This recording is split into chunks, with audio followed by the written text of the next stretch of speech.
बिस्मिल्लाहिर्रहमानिर्रहीम। अस्सलामु अलैकुम वरहमतुल्लाहि वबरकातुहू। मैं हूं मोहम्मद मुबीन फ़ारूकी और आपको अपने चैनल पे खुश आमदीद कहता हूं।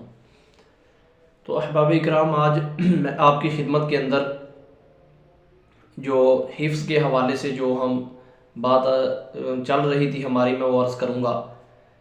गुज़श्ता वीडियो के अंदर मैंने आप हज़रात की खिदमत में सबकी के याद करने का सही तरीका आपकी खिदमत में अर्ज़ किया।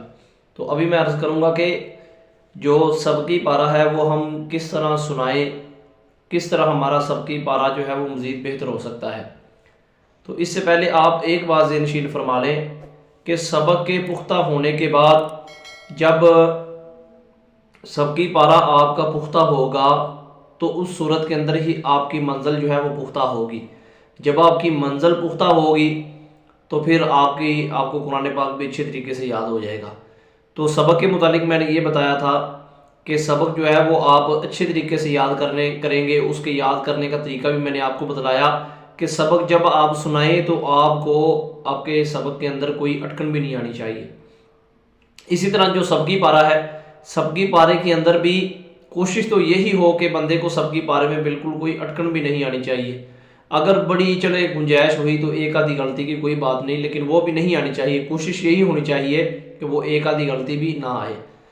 अच्छा, तो बाज़ औक़ात ऐसे होता है कि बंदा आखिर से असबाक भी याद करता है, शुरू वाले असबाक भी याद करता है, फिर भी बंदे की गलतियाँ आती हैं। तो इसकी बुनियादी वजह यह है कि जब मुतशाबिहात याद किए जाएँ, मुतशाबिहात जब याद नहीं करेंगे तो फिर किस तरह पता चलेगा कि जिस पारे के अंदर मैं ये जो आयत पढ़ रहा हूँ ये और पारे के अंदर मौजूद है, तो दोनों में फ़र्क क्या है। तो बाज़ औक़ात इस तरह होता है, मुतशाबा बंदा जिस पारे में पढ़ रहा है वहाँ से चलकर बंदा किसी और पारे के अंदर पहुँच जाता है। तो ये मुतशाबिहात जो है ये याद करना ये इंतहाई ज़रूरी है।